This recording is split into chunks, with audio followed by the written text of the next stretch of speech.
ಇರೋರು ಪ್ರಗತಿ charitable trust ಮೂಲಕ ಸಾಮಾಜಿಕ ಕಳಕಳಿಯಲ್ಲಿ ಉನ್ನತವಾದ ವಿಶೇಷವಾದ ಕಾಯಕವನ್ನು ಮಾಡ್ತಾ ಈ ದಿನದ ನಮ್ಮ ಕಾರ್ಯಕ್ರಮಕ್ಕೂ ಕೂಡ ಅವರು ಪ್ರಾಯೋಜನ ನೀಡುವ ಮೂಲಕ ತಮ್ಮ ಹಿರಿತನವನ್ನು ಮತ್ತು ಹೃದಯ ಶ್ರೀಮಂತಿಕೆಯನ್ನು ಮೆರೆದಿದ್ದಾರೆ. ಮುನೇಶ್ ಕಸ್ತಿ ಸರ್ ಅವರ ಮಾತುಗಳನ್ನು ಕೇಳುವ ಸಮಯ ಒಂದು 5 ನಿಮಿಷ ಕಾಲ ಅವರು ನಮ್ಮ ಜೊತೆಗೆ ಅವರ ವಿಚಾರಗಳನ್ನು ಮತ್ತು ಈ ದಿನದ ಪತ್ರಿಕಾ ವಲಯದ ಈ ಸಮಾರಂಭದ ಕುರಿತಾಗಿ ಮತ್ತು ಅವರ ವಿಚಾರಧಾರೆಗಳನ್ನು ಕೂಡ ವ್ಯಕ್ತಪಡಿಸಬೇಕಾಗಿ ವಿನಂತಿ ಮಾಡ್ತೀನಿ. ಶ್ರೀಯುತ ಮುನೇಶ್ ಸರ್ ಅವರಿಗೆ ನಮ್ಮ ವೇದಿಕೆ.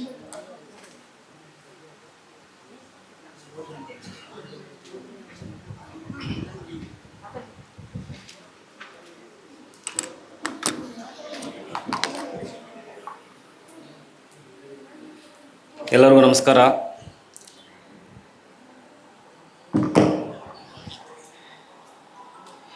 ಈ ಒಂದು ರಾಜ್ಯ ಮಟ್ಟದ ಪತ್ರಕರ್ತರ ಕಾರ್ಯಾಗಾರ ಸ್ಮರಣ ಸಂಚಿಕೆ ಬಿಡುಗಡೆ ಹಾಗೂ ಸಮಾವೇಶ ಸಮಾರೋಪ ಸಮಾರಂಭಕ್ಕೆ ಈ ವೇದಿಕೆ ಮೇಲೆ ಆಸೀನರಾಗಿ ಇದ್ದು ತಮ್ಮದೇ ಆದಂಥ ಕೆಲಸಗಳ ಒಂದು ಪ್ರಯುಕ್ತ ಹೋದಂಥ ಪ್ರತಿಯೊಬ್ಬರಿಗೂ ನನ್ನ ತಲೆಬಾಗಿ ನಮಸ್ಕಾರಗಳನ್ನು ತಿಳಿಸುತ್ತಾ, ಎಲ್ಲ ಹಿರಿಯರೇ ಇದ್ದೀರಿ. ನನಗೂ ಕೂಡ ವಿಶ್ವನಾಥ್ ಸರ್ ಅವರು ಕಾರ್ಯಕ್ರಮಕ್ಕೆ ಬರಬೇಕು, ಭಾಗಿಯಾಗಬೇಕು ಅಂತ ಹೇಳಿದಾಗ ನಾನು ತಡ ಮಾಡದೆ ಒಪ್ಕೊಂಡೆ. ಆದರೆ ಎಲ್ಲರಲ್ಲೂ ನಾನು ಕ್ಷಮೆ ಕೇಳ್ತೀನಿ, ಸ್ವಲ್ಪ ತಡವಾಗಿ ಬಂದಿದ್ದೀನಿ. ಸೊ ನನಗೆ ತುಂಬ ಖುಷಿ ಆಯಿತು. ಏನಂತಂದರೆ ಈ ಒಂದು ಕಾರ್ಯಕ್ರಮದಲ್ಲಿ ನಮಗೂ ಕೂಡ ಒಂದು ಸ್ಥಾನಮಾನವನ್ನು ಕೊಟ್ಟು ವೇದಿಕೆಯನ್ನು ಒದಗಿಸ್ಕೊಟ್ಟಿದ್ದಾರೆ. ಹಾಗಾಗಿ ಈ ಒಂದು ಪ್ರಾಯೋಜಕರಿಗೆ ನಾನು ಹೃದಯಪೂರ್ವಕ ಧನ್ಯವಾದಗಳನ್ನು ತಿಳಿಸೋದಕ್ಕೆ ಇಷ್ಟಪಡ್ತೀನಿ. ಅದೇ ರೀತಿಯಾಗಿ ನಾನು ಕೇಳ್ಪಟ್ಟೆ, ಇಲ್ಲಿ ಸುಮಾರು ವಿದ್ಯಾರ್ಥಿಗಳು ಕೂಡ ಇಲ್ಲಿ ಸೇರಿದ್ದಾರೆ.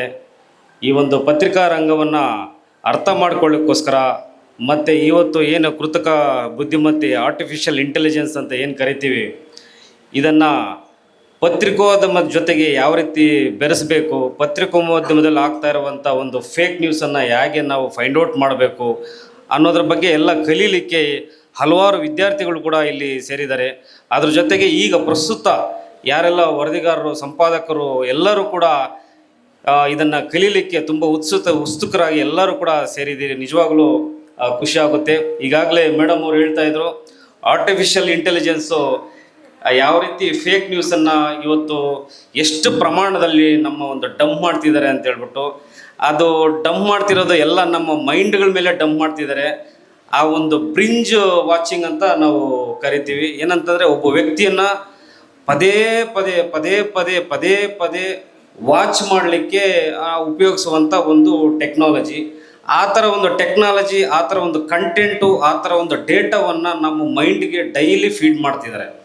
ಸೊ ಹಾಗಾಗಿ ಇದರಿಂದ ಫೀಡ್ ಮಾಡೋದ್ರಿಂದ ಏನಾಗ್ತದೆ ಅಂದರೆ ನಾವು ಸೈಕಲಾಜಿಕಲ್ ಆಗಿ ತುಂಬ ಎಫೆಕ್ಟ್ ಆಗ್ತಾಯಿದ್ವಿ. ನಮ್ಮ ಮಕ್ಕಳ ಮೇಲೆ ಅನೇಕ ದುಷ್ಪರಿಣಾಮಗಳು ಕೂಡ ಇವತ್ತು ಈ ಸೋಷಿಯಲ್ ಮೀಡಿಯಾಗಳಿಂದ ಉಂಟಾಗ್ತಿದೆ. ನಾವೆಲ್ಲ ಓದಬೇಕಾದ್ರೂ ಕೂಡ, ನಾವು ನ್ಯೂಸನ್ನು ಓದಬೇಕಾದ್ರೆ, ವರದಿಯನ್ನು ತಿಳ್ಕೊಬೇಕಾದ್ರೆ, ಸಮಾಜದಲ್ಲಿ ಆಗ್ತಾ ಇರುವಂಥ ಆಗು ಹೋಗುಗಳನ್ನು ತಿಳ್ಕೊಬೇಕಾದ್ರೆ ನಾವು ಪತ್ರಿಕೆಗಳನ್ನು ಶಿಸ್ತಾಗಿ ಓದ್ತಾ ಇದ್ವಿ. ಇವತ್ತು ಪತ್ರಿಕೆಗಳನ್ನು ಶಿಸ್ತಾಗಿ ಓದುವಂಥ ಪೇಷನ್ಸ್ ಇವತ್ತು ಯುವ ಜನರಲ್ಲಿ ಯಾರಲ್ಲೂ ಇಲ್ಲ ಅಂತ ನಾನು ಹೇಳಲಿಕ್ಕೆ ಇಷ್ಟಪಡ್ತೀನಿ. ಅಷ್ಟೊಂದು ಪೇಷನ್ಸನ್ನು ನಾವು ಕಳ್ಕೊಂಡಿದ್ದೀವಿ. ಕಾರಣ ಏನಪ್ಪ ಅಂತಂದರೆ, ಇದು ಡೇಟಾ ತುಂಬ ಡಂಪ್ ಆಗ್ತಾ ಇರೋದ್ರಿಂದ ಯಾವುದು ಒರಿಜಿನಲ್ಲು, ಯಾವುದು ಡೂಪ್ಲಿಕೇಟು, ಯಾವುದು ಕಾನ್ಸಂಟ್ರೇಷನ್ ಕೊಡಬೇಕು, ಯಾವುದು ಕೊಡಬಾರ್ದು ಅನ್ನೋದನ್ನೇ ನಾವು ಮರ್ತುಬಿಟ್ಟಿದ್ದೀವಿ. ಹಾಗಾಗಿ ಎಲ್ಲರೂ ಕೂಡ ಒಂದು ಬಲೆಯಲ್ಲಿ ಸಿಕ್ಕಿ ಎಲ್ಲ ಪ್ರಮೋಷನ್ಗಳನ್ನು ನಾವು ಹೆಚ್ಚಾಗಿ ಓದೋದನ್ನು ನಾವು ಕಲ್ತ್ಕೊಂಡಿದ್ದೀವಿ. ಇವತ್ತು ರಿಯಲ್ ನ್ಯೂಸ್ ಏನು ನಡೀತಾ ಇದೆ ಅದನ್ನು ಮರ್ತೋಗಿ ಬರೀ ಪ್ರಮೋಷನ್ಗಳಿಗೆ ನಾವು ಬಲಿ ಆಗ್ತಾ ಇದ್ದೀವಿ ಅಂತ ನನಗನ್ಸುತ್ತೆ.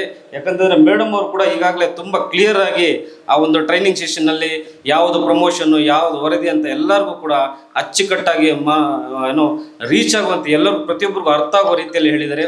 ಸೊ ಹಾಗಾಗಿ ನಾನು ಏನು ಹೇಳಕ್ಕೆ ಇಷ್ಟಪಡ್ತೀನಿ ಅಂತಂದರೆ, ಈಗ ಈ ಒಂದು ಪತ್ರಿಕೋದ್ಯಮದಲ್ಲಿ ನಾವು ಹೆಚ್ಚಾಗಿ ಒಂದು ವುಮನ್ ಜರ್ನಲಿಸ್ಟ್ಸ್ ಅಂತ ನಾವೇನು ಕರಿತೀವಿ, ಅವ್ರನ್ನೆಲ್ಲ ಕೂಡ ನಾವು ಎಂಟರ್ಟೈನ್ ಮಾಡಬೇಕು. ನಾವು ಕೂಡ ಈಗ ಪತ್ರಿಕೋದ್ಯಮದಲ್ಲೇ ನೋಡ್ತೀವಿ. ಇವಾಗ ವಿಜಯಲಕ್ಷ್ಮಿ ಶಿಬ್ರೂರ್ ಅಂತ ಒಂದು ಆನ್ಲೈನ್ ನ್ಯೂಸೆಲ್ಲ ನೋಡಿರ್ತೀವಿ, ಎಷ್ಟು ಡೇರ್ ಆ್ಯಂಡ್ ಡ್ಯಾಶಿಂಗ್ ಆಗಿ ಅವರು ನ್ಯೂಸ್ ಮಾಡ್ತಾರೆ.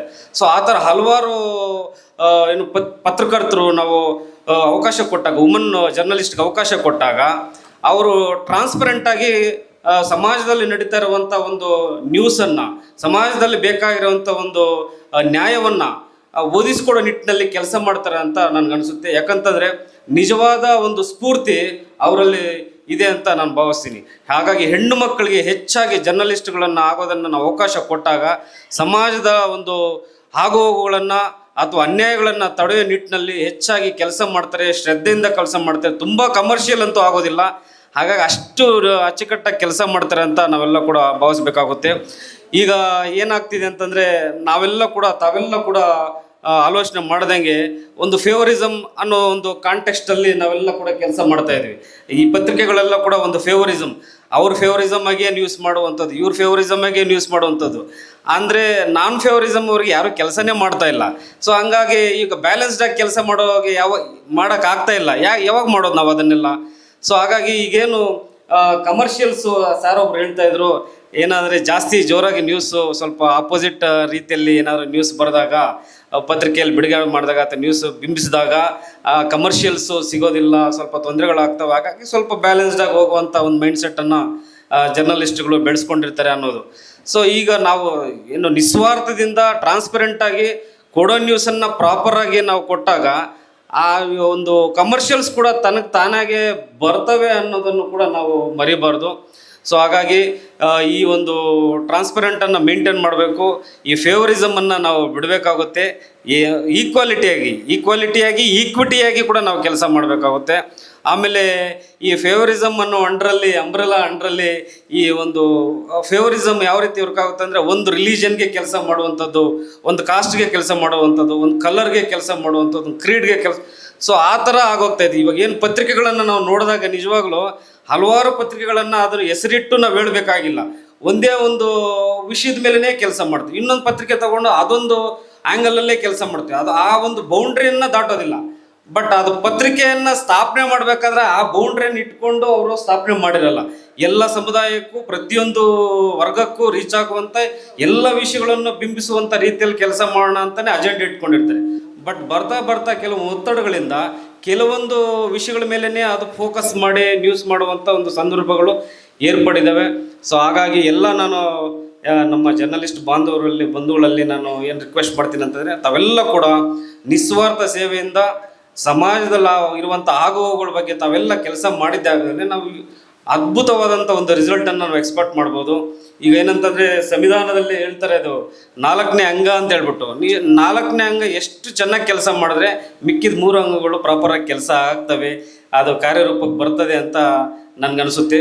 ಸೊ ಹಾಗಾಗಿ ತಾವೆಲ್ಲ ಕೂಡ ಈಗ ಹಲವಾರು ಗಂಡರೆಲ್ಲ ಕೂಡ ಯಾವ ರೀತಿ ಕೆಲಸ ಮಾಡಬೇಕು, ರೀತಿಯನ್ನು ಯಾವ ರೀತಿ ತಡಿಬೇಕು, ಕೂಡ ಇನ್ನೂ ಒಂದು ರೀತಿಯಲ್ಲಿ ಹೇಳ್ಬೇಕಂತಂದರೆ ರೀತಿಯಲ್ಲಿ ಯಾವ ರೀತಿ ಫೇಕ್ ನ್ಯೂಸು ಹರಡ್ತಾ ಇದೆಯೋ ಅದೇ ರೀತಿಯಲ್ಲಿ ನ್ಯೂಸು ಅಷ್ಟೇ ಅದ್ಭುತವಾಗಿ ಸಪೋರ್ಟಿಂಗ್ ಸಿಸ್ಟಮ್ ಆಗಿದೆ. ಈ ನ್ಯೂಸ್ಗೆ ಯಾವ ರೀತಿ ಜನಕ್ಕೆ ತಲುಪಿಸ್ಬೇಕು ಅನ್ನೋ ನಿಟ್ಟಿನಲ್ಲಿ ಕೂಡ ಒಳ್ಳೆ ರೀತಿಯಲ್ಲಿ ಬಳಸ್ಕೊಂಡಾಗ ಅದೇನಂತಂದರೆ ತುಂಬ ಅಟ್ರಾಕ್ಟಿವ್, ಮೈಂಡ್ಗೆ ರೀಚ್ ಆಗಿ ಕ್ಯಾಚ್ ಆಗುವಂಥ ರೀತಿಯಲ್ಲೂ ಕೂಡ ನಾವು ಬಳಸ್ಕೊಂಡು ನ್ಯೂಸನ್ನು ಪ್ರಸಾರ ಮಾಡ್ಬೋದು, ಸುದ್ದಿ ಮಾಡ್ಬೋದು ಅಂತ ಆ ಥರ ಅದನ್ನು ಬಳಸ್ಕೊಂಡವ್ರಿಗೆ ಅದು ಮಹತ್ವ ಗೊತ್ತಿರುತ್ತೆ. ಹಾಗಾಗಿ ನಾವು ಫೇಕ್ ನ್ಯೂಸನ್ನು ಕಂಡುಹಿಡಿಯುವುದರ ಜೊತೆಗೆ ಅದರ ಒಂದು ಸಾಮರ್ಥ್ಯವನ್ನು ಕೂಡ ನಾವು ಹೆಚ್ಚಿಗೆ ಬಳಸ್ಕೊಂಡು ನ್ಯೂಸನ್ನು ಪ್ರಬಲವಾಗಿ ರೀಚ್ ಆಗುವಂಥ ಒಂದು ಮಾಧ್ಯಮವಾಗಿ ನಾವು ಬಳಸ್ಕೋಬೇಕು ಅಂತ ಹೇಳ್ತಾ, ಈ ಒಂದು 2 ಮಾತನ್ನು ಮಾತಾಡಲು ಅವಕಾಶ ಕೊಟ್ಟಂಥ ಎಲ್ಲ ವೇದಿಕೆ ಮೇಲೆ ಇರುವಂಥ ಎಲ್ಲ ಹಿರಿಯರಿಗೂ ಮತ್ತು ವೇದಿಕೆ ಮುಂಭಾಗದಲ್ಲಿರುವಂಥ ಎಲ್ಲ ಪತ್ರಕರ್ತರಿಗೂ, ಸಂಪಾದಕರಿಗೂ, ವರದಿಗಾರರಿಗೂ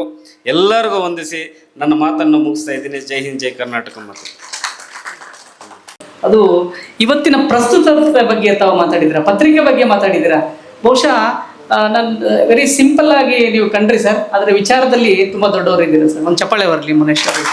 ಅದರ ಜೊತೆಗೆ ಸಾಮಾನ್ಯವಾಗಿ ವೇದಿಕೆ ಸಿಕ್ಕಾಗ ಅವ್ರ ಚಾರಿಟಬಲ್ ಟ್ರಸ್ಟ್ ಬಗ್ಗೆ ಇವತ್ತು ನಾನು ಸ್ಪಾನ್ಸರ್ ಮಾಡಿದ್ದೀನಿ ಅಂತ ಮಾತಾಡ್ತಾರೆ ಅಂತ ನನ್ನ ಕಲ್ಪನೆ ಇತ್ತು.